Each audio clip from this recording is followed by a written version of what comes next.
Bem-vindo ao Lispolis Insights, o podcast do Lispolis sobre empreendedorismo e inovação. Olá a todos, sejam bem-vindos novamente ao podcast Lispolis Insights, podcast do Lispolis que a cada 15 dias vos traz temas de empreendedorismo e inovação. Hoje vamos falar sobre financiamento, mais especificamente sobre alguns programas disponíveis quer a nível nacional, quer a nível internacional, para empresas de pequena e média dimensão.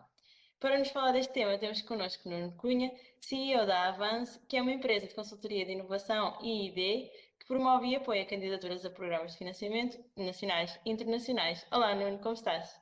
Olá, bom dia. Olha, para nos falares um bocadinho deste tema que é tão vasto, consegues dar-nos um overview geral daquilo que são os programas ou as candidaturas a nível nacional e a nível europeu atualmente? Sim, bom, seriam necessárias horas para uma visão geral. Eu posso dizer que, de uma forma muito geral, existem incentivos para realizar investimentos, para inovação e para investigação e desenvolvimento. Dentro destes, existe, por exemplo, a possibilidade de financiar investimentos produtivos, ou seja, como uma unidade produtiva, uma fábrica, ou como internacionalização, qualificação, proteção de patentes, marcas e primeiros passos na economia digital. Só como alguns exemplos. Dentro da inovação, em teoria, é possível financiar a inovação de produto, de serviço ou até de processo. A área em que trabalhamos mais é em projetos de investigação e desenvolvimento. O que se procura neste caso é passar do desenvolvimento de tecnologias de base ao de investigação científica e maturidade baixa até a investigação aplicada, a demonstradores, etc. Ou seja, até ser possível entrar no mercado. Esta atividade é mais arriscada e por causa do risco científico e técnico intrínseco, mas também porque não há garantias a priori de sucesso no mercado. Voltando aos investimentos, existendo a possibilidade de financiamento de contratação de recursos humanos qualificados, por exemplo, mestres e doutorados, de qualificação das empresas, como por exemplo no registro de propriedade intelectual. E estes tipos de financiamentos encontravam-se no Portugal 2020, no Horizonte 2020 e outros programas como o Eurostars. Falando dos programas específicos, é possível financiar atividades relacionadas com formação e ensino, por exemplo, no Erasmus+, e atividades relacionadas com cultura, mídia e até cinema e videojogos na Europa Criativa. Existem também programas setoriais, como o AL, que significa Ambient Assisted Living, para a saúde assistida, e o Innovation Fund, que este é mais recente, arrancou muito mais recentemente, para atividades relacionadas com sustentabilidade energética e ambiente. Finalmente, com outro exemplo para os oceanos, os EA Grants, portanto, para o Blue Growth. Eu arrisco dizer, apesar de ser uma resposta um pouco superficial, que se existir qualquer atividade orientada ao futuro, terá possibilidades de financiamento consoante o seu nível de maturidade e de risco e se existir um impacto significativo, uma originalidade interessante na proposta que uma empresa ou organização quiser fazer para o futuro. Uhum.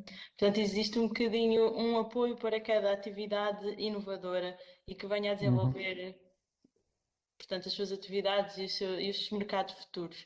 Isso acaba por ser exato. bastante positivo. No entanto, falaste há pouco do P2020 e do H2020. Estes são programas que terminaram, não é? Portanto, no início deste ano. Qual é que tem sido o Uhum, feedback sobre estes programas que, neste caso, deixaram de ter continuidade para dar lugar a novos programas? uhum. Bem, ok, fazendo uma tendo uma perspectiva de alguns anos, o que correu bem foi que, dada uma maior divulgação e conhecimento sobre estes programas de financiamento, eh, eles foram mais utilizados, houve mais concorrência, há um melhor conhecimento. Se recuarmos a alguns anos, estes programas eram muito mais focados em temas científicos e muito mais longe dos mercados e das empresas. Hoje em dia já não é bem assim. Qualquer empreendedor, qualquer empresa tem conhecimento que existem estes programas e que existe pelo menos alguma possibilidade de financiar algum investimento. E que é algo que deve ser pelo menos considerado.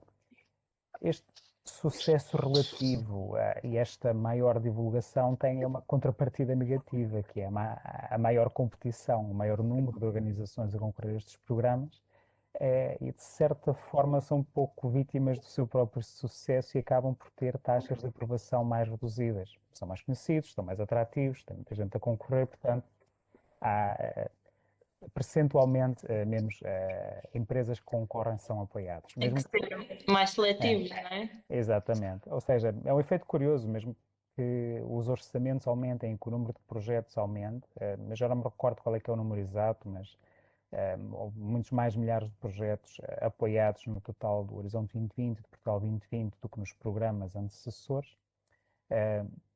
Mas mesmo assim, aquilo que passa é que são mais difíceis de atingir por causa desse efeito acrescido de aparente maior concorrência. Aparente não, real. Em termos de melhorias para o futuro, eu julgo que a grande questão continua a ser a complexidade das regras de financiamento e dos procedimentos de gestão dos projetos. Por exemplo, ao nível das despesas elegíveis, ao nível dos procedimentos de gestão serem ainda extremamente pesados e penalizadores para pequenas empresas. E existe aí um grande caminho de simplificação a percorrer, na minha opinião. Há aqui diferenças. Os programas europeus tendem a ser um pouco mais simples nas regras e procedimentos, enquanto que, infelizmente, em Portugal ainda temos uma carga burocrática muito elevada nas regras de operação dos programas. Isto é Uhum. especialmente penalizador para pequenas organizações, porque se os projetos têm um overhead muito pesado, quanto menor a organização, quanto menor for o projeto, mais intensa é esta carga. Claro. Depois, também há a questão do timing da janela de oportunidade de entrada no mercado. Se um projeto for muito secreto ou tiver uma janela de oportunidade muito apertada para entrar no mercado, os timings destes programas podem ser simplesmente incompatíveis. Uhum. E nesses casos é simplesmente não recomendável concorrer a programas de financiamento porque as empresas têm que avançar já para capturar uma oportunidade de mercado.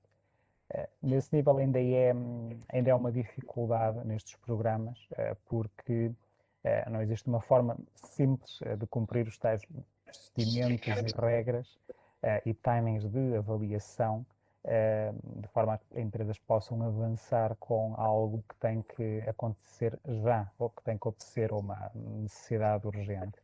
E nós temos um caso disso muito recentemente, infelizmente, por causa da pandemia foram lançados no ano passado muitos programas de apoio, inclusive para a produção de material de proteção, e apesar de os procedimentos terem sido lançados com a rapidez em mente, o facto é que ainda levaram alguns meses os processos de avaliação e de arranque.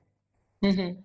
Portanto, o timing de funcionamento e de avaliação dos concursos demora sempre alguns meses e o setup contratual demora ainda mais alguns meses e isso é algo a considerar num processo normal para uma empresa. Ou seja, tem que se perguntar se podem esperar alguns meses por um financiamento caso o projeto seja muito time critical.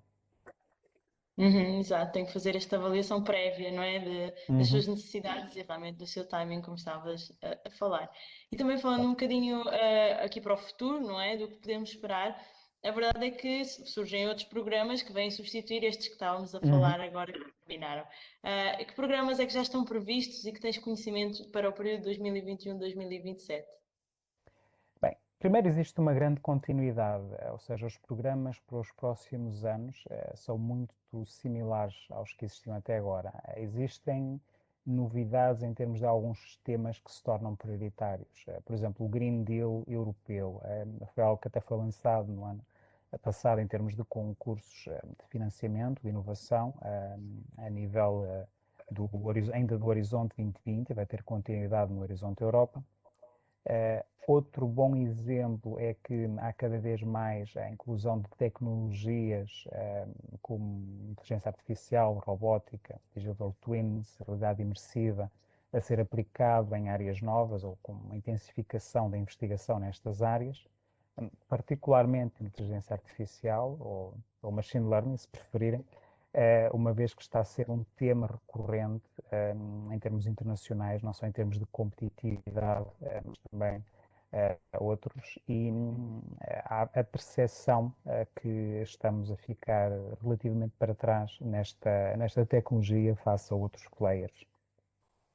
Depois, em termos dos programas, a continuidade significa que, por exemplo, o Portugal 2020 vai passar a chamar-se Portugal 2030 ou um outro nome. O Horizonte 2020 agora chama-se Horizonte Europa. Em princípio, o Erasmus Mais vai manter o nome, do Europa Criativa também. Mas, no fundo, as regras, procedimentos e programas, até mesmo as regras de financiamento, vão, em princípio, manter-se. Existem algumas novidades que podem ser significativas conforme o setor, conforme a área de trabalho das empresas. Um ponto que é novo no Horizonte Europa é a chamada Investigação e Desenvolvimento por Objetivos, em que os concursos ou programas têm objetivos concretos ou desafios concretos que são lançados para as empresas ou investigadores resolverem.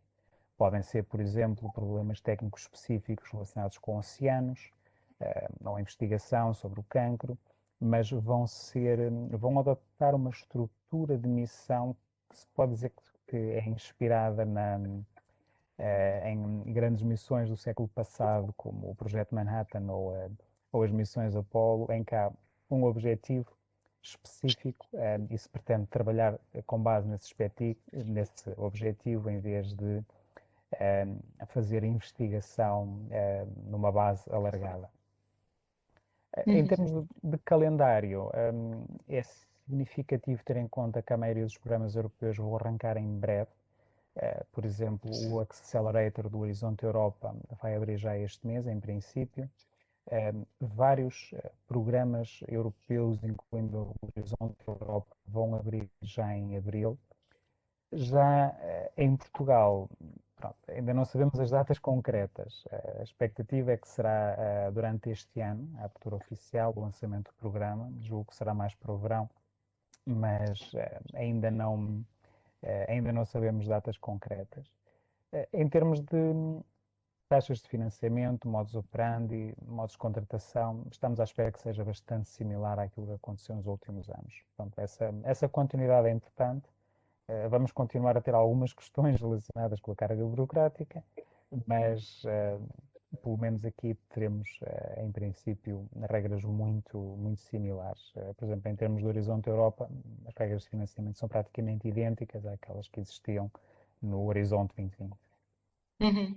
Isso significa que as empresas já podem ir melhor preparadas, porque os programas também já são conhecidos, e nesse Exato. caso é uma continuidade, portanto acaba por também ser positivo por ser um programa que também tem resultado muito bem, não é? E tem tido um bom feedback das empresas. Também por falar nas empresas, que pré-requisitos é que são necessários para uma candidatura a um destes programas? Bem, para além dos requisitos formais, que são muitos, eu diria que o mais importante, acima de tudo, é ter os seus objetivos para os próximos anos bem definidos e bem claros. Este foco bem definido é essencial, ou seja, determinar os investimentos que necessita e os seus resultados em vendas futuras ou outros impactos, ou em termos de objetivos científicos e técnicos ou de investigação, e como é que esses resultados vão ser integrados mais tarde nos produtos ou serviços da empresa. Ter este plano para o futuro bem identificado, bem quantificado ao longo dos próximos anos é um fator fundamental, porque depois isso permite a qualquer empresa analisar objetivamente os programas de financiamento e verificar o que é que serve ou não os seus objetivos. E no caso de um match parcial, por exemplo, poder fazer um compromisso de quão importante é que é este programa que permite implementar uma parte dos nossos objetivos, mas não todos, e se isso é relevante de realizar ou não.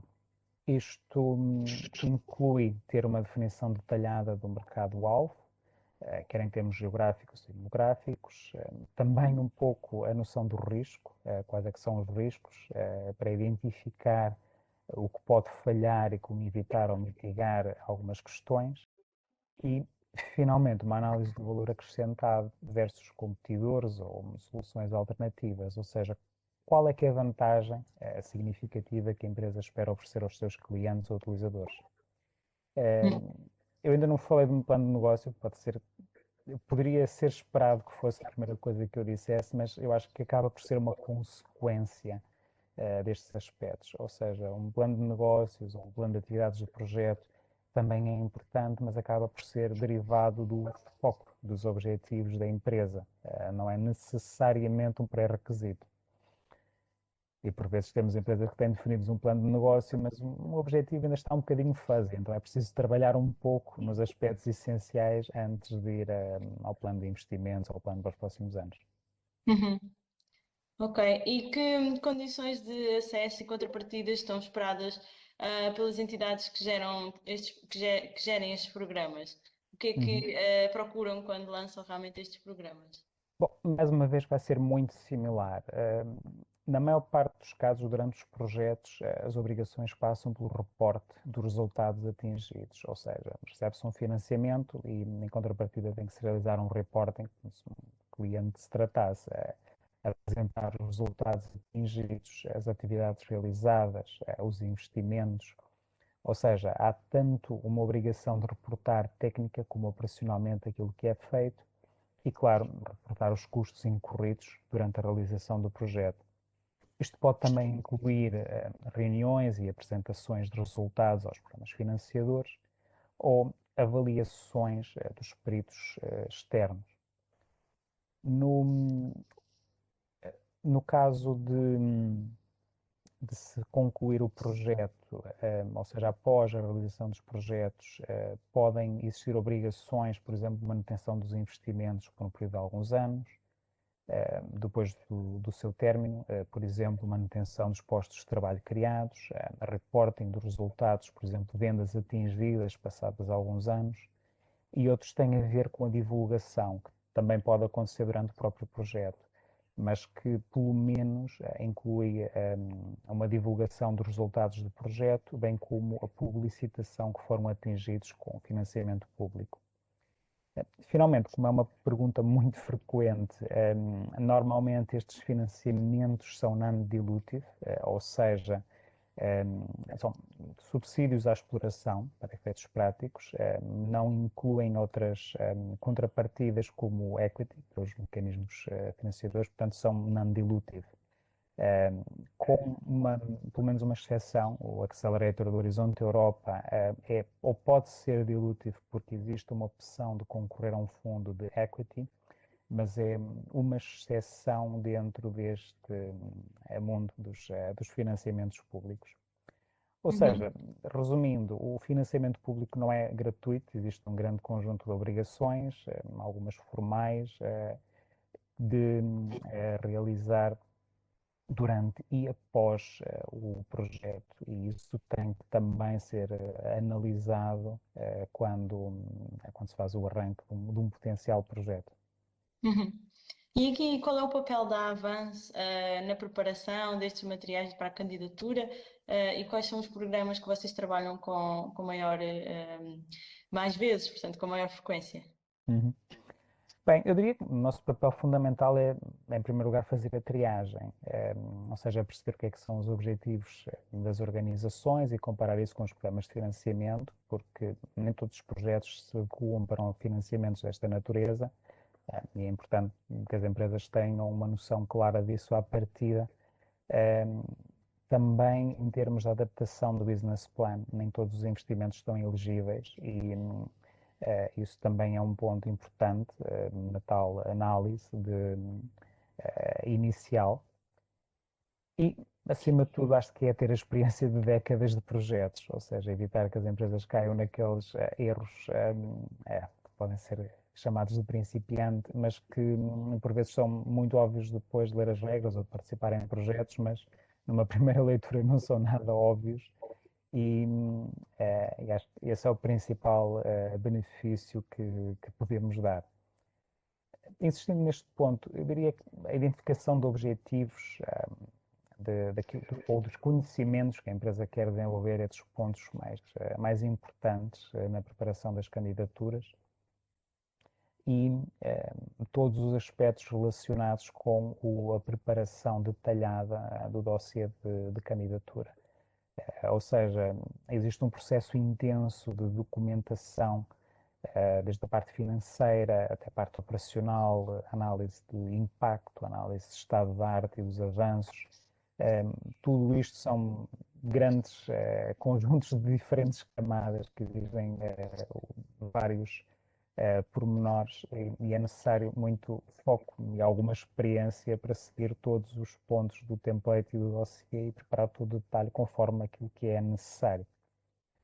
E é também um dos pontos principais das nossas contribuições. Onde é que nós trabalhamos mais? É em programas de investigação e desenvolvimento e internacionalização e também alguns programas de inovação, por exemplo, o acelerador, o accelerator. De outra forma, trabalhamos com empresas inovadoras de base tecnológica e que realizem ou tenham realizado investigação e desenvolvimento e que tenham objetivos de internacionalização. Este é um pouco o nosso sweet spot, é onde podemos ajudar mais as empresas que estão dentro deste perfil. E só para reforçar, ajudamos novas empresas ou empresas que nunca participaram nos programas europeus acima de tudo a perceber este mundo e depois perceber se vale a pena entrarem no desafio e tentarem pela primeira vez conseguir um financiamento desta natureza. Boa, perfeito. Muito obrigada por todos os teus insights Nada? e realmente este overview muito pormenorizado do que são os programas de financiamento a nível nacional e também internacional. E agora, antes de terminar, nós costumamos desafiar os nossos convidados aqui do podcast a escolher uma palavra do mês que representa o estado de espírito dos empreendedores neste momento e que também está, obviamente, relacionado com o tema que falámos aqui. Qual é que é a palavra que tu escolheste para este mês? Bem, eu escolhi foco, não que seja muito relacionado com o momento, mas porque acho que é necessário para contrabalançar o momento. Ou seja, acho que é importante ter um foco claro, como falámos há pouco, para qualquer projeto ou negócio, portanto, é um aspecto fundamental. Mas principalmente porque neste momento é complicado e eu acho que é essencial conseguir desligar um pouco da variedade de solicitações e distrações que esta época nos traz, ou seja, sair um pouco da espuma do tempo e para mais na era do multitasking e de múltiplas solicitações e de múltiplas video calls, acho que o foco é extremamente importante, não só para estes projetos, mas no dia a dia. Uhum. E tens alguma sugestão que queiras deixar para os nossos empreendedores, seja algum livro, um podcast, qualquer coisa que possam aceder? Por acaso, estou a ler um livro nesta altura. Acho que também é importante aproveitar o lockdown para pôr as leituras em dia. Não é relacionado com o tema, porque é um livro que aborda muito a evolução tecnológica ao longo dos séculos e, em particular, a Revolução Industrial. Um, Chama-se The Wealth and Poverty of Nations, de David Land. Eu recomendo o livro original em inglês, até porque a tradução tem alguns pontos que não são muito precisos, como habitual, mas porque acho que é importante pôr em perspectiva os tempos atuais com outras disrupções do passado, com a forma como a história das sociedades é influenciada pela evolução dual da economia e das revoluções tecnológicas dos últimos séculos, a influência da geografia, da cultura, da ética do trabalho. No fundo, é um livro que não é sempre fácil de ler, até porque fala muito de Portugal e da ascensão e declínio, tal como fala de outras civilizações, da egípcia, da azteca, enfim, mas sempre com esta ligação económica e tecnológica. Mas ao falar da evolução, crescimento e declínio de várias civilizações, acho que nos permite colocar um pouco em perspectiva a situação em que estamos. Mas, acima de tudo, recomendo porque é uma leitura densa, cheia de detalhe, muitas vezes surpreendente, e acho que praticamente qualquer país ou continente está referido neste livro. Boa. Parece uma excelente sugestão. Queres deixar algum conselho final aqui para quem nos ouve? Bem, para quem estiver a pensar de recorrer a este tipo de programas de financiamento, um conselho final seria ter muita seletividade na escolha do programa de financiamento. Paradoxalmente, não ir na primeira oportunidade que possa surgir. Ou seja, levar a seletividade e os teus próprios critérios, os teus próprios objetivos, de uma forma muito criteriosa na escolha de um programa de financiamento que seja realmente adequado aos seus objetivos. Ou seja, o que eu estou a dizer no fundo é que devem fazer uma análise de custo-benefício bem estruturada. Isto porque fazer este tipo de candidaturas é um pequeno projeto, ou um médio projeto em alguns casos. É muito exigente, tem um custo de oportunidade elevado, por isso tem que ter 100% de certeza que é um bom match para os objetivos que tem. Uhum. Portanto, é importante fazer uma análise antes de entrar em qualquer uma destas aventuras, digamos assim. Uhum. Até porque, Eu como diria, já eu referiste, diria que em tudo, ou em qualquer projeto, mas nestes casos é algo que deve ser feito a priori com muito cuidado, sim. é um grande compromisso e, portanto, tem que se ter a certeza que se quer assumir esse compromisso. Uhum. Exato. Olha, muito obrigada por toda a tua experiência partilhada aqui connosco. Nada, foi um prazer. Queremos também agradecer a quem nos está a ouvir ou a ver, e desejar-vos o resto de uma boa semana e até ao próximo podcast. Obrigada.